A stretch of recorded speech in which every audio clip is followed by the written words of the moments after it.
So I've come to a place today to help me with the setting of one of the stories I'm writing. The book I'm writing right now, on the 1st of September 2022, is set partially in a place like this. And where we are now is, as you can see, it's a ruin, and it's a ruin of an old abbey. If you sort of look around, you can see the tower behind me of an abbey, and this is Shap Abbey, which is in Cumbria in the north of England, and all around us are the ruins of where there was once an abbey, and it's really beautiful, really picturesque, a very quiet place. Usually when you come here, there aren't very many people about, and there are also, like, as well as the abbey, there's a beautiful little stream that runs down alongside it. And I've come here because this is the setting of one of the books that I'm working on at the moment. I'll put my camera there, and I just wanted to tell you a bit about how I go about writing a book. In fact, what I'll do is the stonework in the background. So when I'm writing a book, and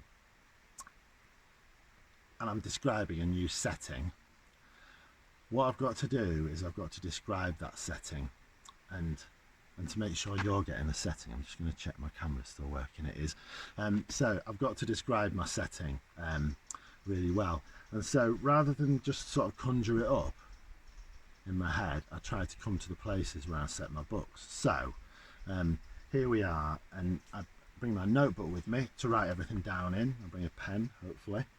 And this is me genuinely coming to Shap Abbey to write down what I need to write down in my notebook. I've got lots of notes from things I've done before, and now I'm going to write down some notes. So what we've got here is, I'll show you over there. So that's the tower. So we've got a really impressive tower. It's a stone tower. I'm not sure how well you can see it because of the sun, but when my characters come here, when they actually come here, this ruin won't be as ruined because they're going to be coming here a few centuries ago from now, but it'll still be something of a ruin. Stones will have been taken away. So there's a tower, but stones have been taken away. So I'd write that down. So the walls are jagged to me, so I'd write that down. And I'll try and use all the senses. So I'm looking around me. There's shadow. There's bright sunshine, but I might bring my characters here at night, so I've got to think, what would it be like here at night? So the shadows would get longer, it would get cooler, so the feel to the touch to the skin would be cooler, so that's another of the senses. Also, let's listen. I hope you can hear that, but that's a sort of you could call it a babbling brook, or you could call it there's a stream, and it's noises of rippling, noises of water flowing. I'll try and come up with the right word later on. So I've done what I can see, which are also, there's hills and mountains. It's this abbey is surrounded by hills and mountains, so I'd write that down too. Hills, mountains. Also there's trees. You can't really see that many trees that way, but this way, if you look this way, there's lots of trees. So what are the trees like? It's very early autumn, so the trees are green. I think my character's going to be coming here in the spring, so I've got to think about what it would like. There wouldn't be as many leaves, so the trees might still be a bit bare, so I'll have to think about that, because if he's coming in the spring, there won't be that many leaves on the trees if it's early spring. There's reflections in the water. He can see himself in the water. In fact, that's a really important point, because in my story, my character, one of the things that happens to him is his sister has drowned a few years before in the story, and whenever he comes to water, he looks into the water and he sees her reflection. So, and I have to think about that, like, what would the reflection, it might be a ghost, it might not be a ghost, what would the reflection look like? So if I look down at that water now, it's quite brown, isn't it, the water? There's a word for that. and I can't remember it, so I'm going to write down water, brown, it's something, what is it? There's a word for it. I'm rubbish at remembering words when I need to remember them, so I'll just write down what is the word, and I can look it up later. What else have I got? So I can think about what his sister's face might look like when he sees her reflection in the water. That's really useful to me because I didn't know there was going to be a stream here, so I can now use that in the story. Another thing that's going to happen in the story is the tower. The tower is really important.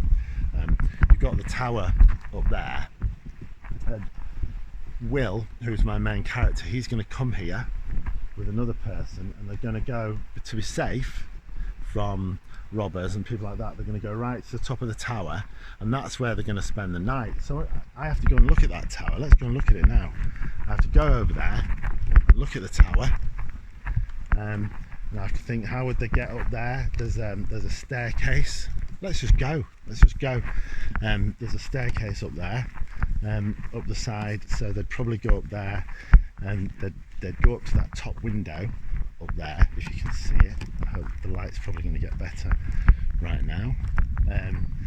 So they'd go up to that top window, and then something quite dramatic is going to happen. I've not really decided what that dramatic thing is that's going to happen yet, but I know that on the top of that tower something dramatic is going to happen. So I've got to think about, I can't go up there now, but I've got to think about what it would look like.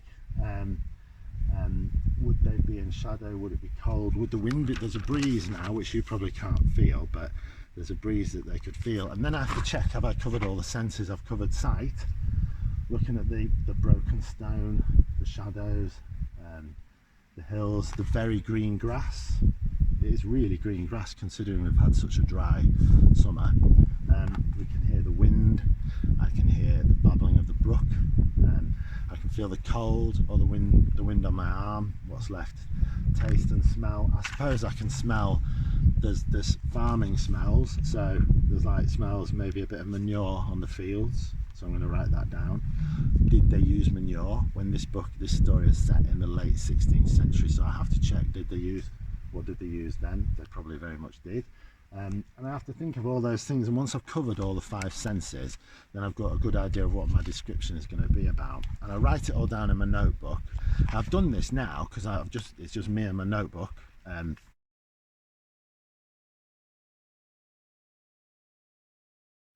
what I'll do is when I go home, I'll write all this up, I'll take a few photographs, I'll look at videos that I've made of places, and that'll help me describe a place, that'll help me describe a setting. I think it's really useful if you're writing a story, if you can, to go to that place and look at it and feel it and smell it, so you can describe it properly. Or if you can't get to that place, which obviously, like, this is quite a remote, hard place to get to, you can look at videos of it.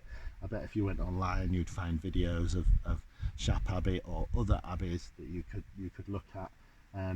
Or you could even read other people's descriptions of a place if you want to, or if someone you know has been to a place like that, like someone in your family might have been to an abbey, you could ask them what it looked like, sounded like, felt like. And they're the sort of things I do when I'm trying to do the description in a story. I hope that made sense, and I hope the pictures are alright. I can't really see how it's coming across on my camera, but thank you for listening, and I'm hoping that I'll be able to do another video next week. Thank you very much.